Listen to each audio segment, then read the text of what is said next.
The Magic Show is brought to you by StarCityGames.com, and check this out. The super sweet Ion deck boxes held closed via a magnet and encased in leather are currently available at StarCityGames.com for only $9.99 each. Or you can grab a full set of 5 for just $44.99. To keep your deck well protected and looking good, pick up your Ion deck box from StarCityGames.com today. This is Evan Irwin live from Charlotte, and...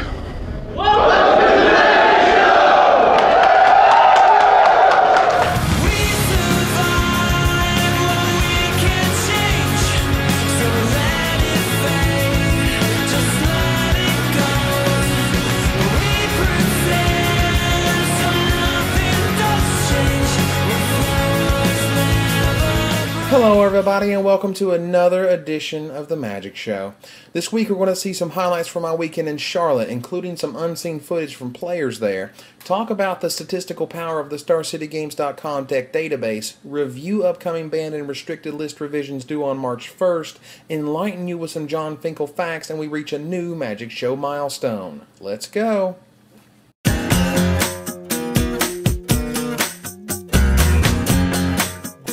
So this past weekend, as you may have heard, I was in Charlotte, North Carolina, manning the editing station for some odd 16 hours while producing over an hour and a half of footage.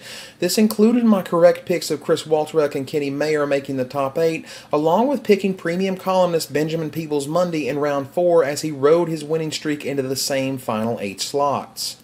So how did it go? I would call this a definite success. It's not a rousing success, as this is the first time I had pulled off live updates, and as the Magic Show is wont to do, it generally has a few mistakes along the way.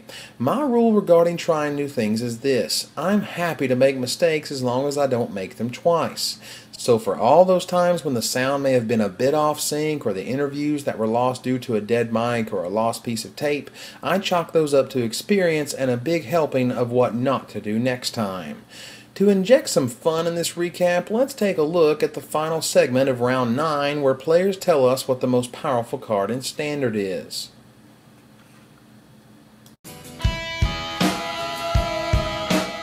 I'll say Mole Drifter. Mole Drifter. Wait, Colossus, a Profane Command. Profane Command. For sure, Profane Command. Shriek Mole. Shriek Mole. Mutavault? It's got to be Rebel Arc, right? Rebel Arc. Rebel Arc. Rebel Arc. Rebel Arc. Cryptic Command. In this next piece, recorded on the morning of the tournament, I asked players what they were all playing. The results may surprise and not surprise you. Elves, Warriors. I'm going to be running Elves today. Mono Green Elves. Black Green Elves. I'm playing the Duran deck. Kifkin. Rebel Arc combo. Blue White Blink. Reveal Arc Blink. No combo. Rebel Arc combo. A Blue White Blink without the combo. Damnation Control, yeah. Green Black Big Mana. Mono Red Barn deck. Mono Black Rogue Aggro. Fairies, Blue Black. Great pack. Blue Black Mannequin. I have my own. Ooh, what is it? Yeah, I'm using 1,000-year elixir. Excuse me?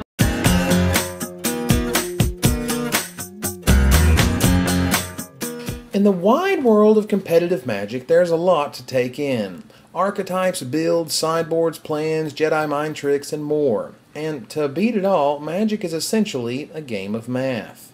So why don't we just throw some math at the current extended environment and see what sticks? Okay, everybody get out your calculators. Oh, wait a minute, that's far too much work. How about we just let the powerful statistical analysis of the deck database do the work for us?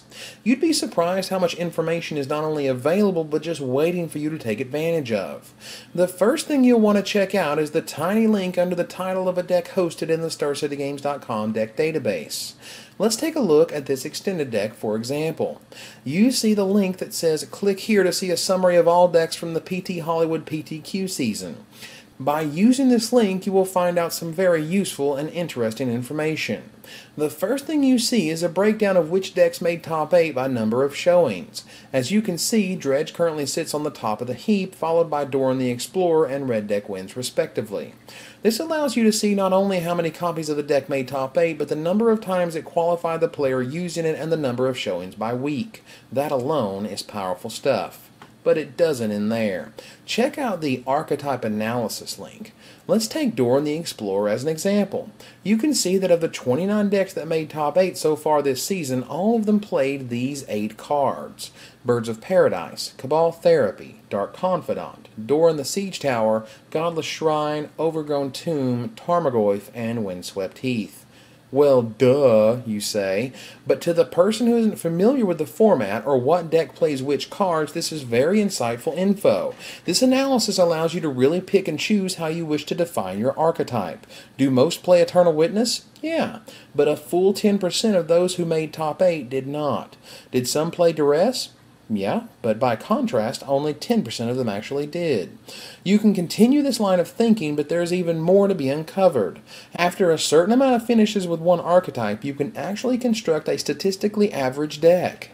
This is somewhat like buying the store brand soapbox racer rather than the cool but somewhat malformed one you constructed on your own. It will race just the same, but there's something really bland about it.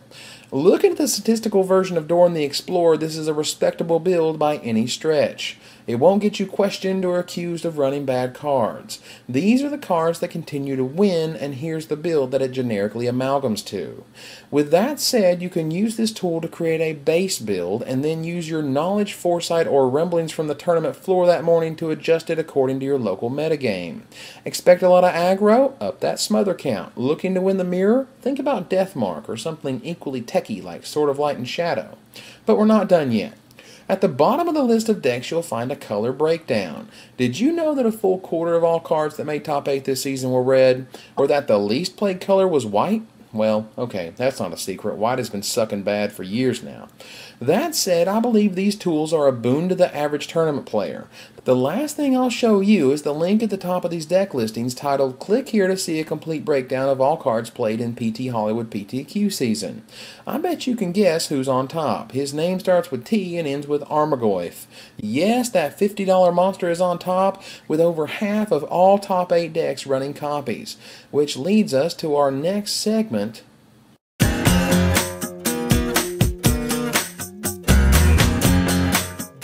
So this week, Benny Smith echoed a rumor he heard regarding some big changes coming to the banned and restricted lists that are updated 4 times a year, and this time it's that something is going to be removed from extended. Allow me to begin by saying that Wizards has put into place so many tools to foil so many strategies that it's highly unlikely that any changes will actually take place. For example, combo decks have an extremely tough time with Extirpate, and Dredge just gets wrecked by Snout. Next Level Blue has a hard time fighting Croson Grip unless they remember to stack a 3 casting cost card on top, and any other graveyard tricks are generally worried about Tormod's Crypt and its ability to ruin all sorts of good cards and strategies. So what could possibly be banned? My guess is Counterbalance. The other option for me is Sensei's Divining Top, but such a harmless artifact doesn't seem quite powerful enough to warrant the hammer. Counterbalance, however, creates incredibly unfun game states and is incredibly unfun to play against. With the format virtually defined by 1s, 2s, and 3s, the deck that came from the Innovator and whose hybrid version transformed it into the Grand Prix Vancouver winner could be on the chopping block. But I wouldn't bet on it.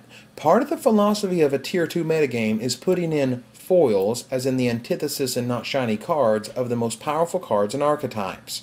In this way we can get cards like Revelark or Kinsbell Border Guard, recognize their power, but also get access to powerful cards that foil their strategies easily and many times cheaply. For those holding their breath, I would suggest not wasting your time.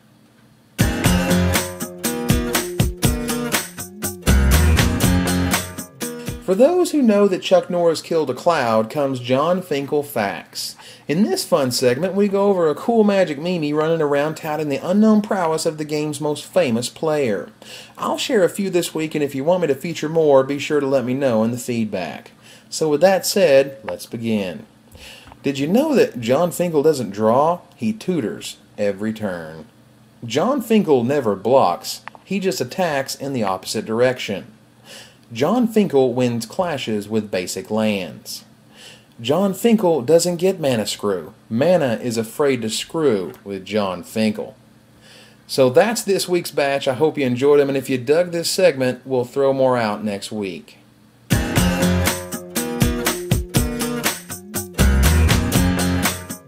You know, guys and gals, I've been at this video thing for a while now, coming up on a year and a half. And through that time, as of this writing, I've produced 147 separate videos. That's a lot of work with hours and hours and hours of content. And each week, thousands of Magic players just like yourself tune in to find out the latest on the world of Magic. But thanks to the Charlotte updates, the Magic Show has reached an important milestone. All of my videos combined have now been viewed over 1 million times. Yes, that's 1 million viewings. That's a pretty incredible number if you ask me, and I'm incredibly humbled and proud of such an accomplishment. So with that, I'd like to say thank you for watching, and until the next million viewings pass us by, this is Evan Irwin tapping the cards so you don't have to.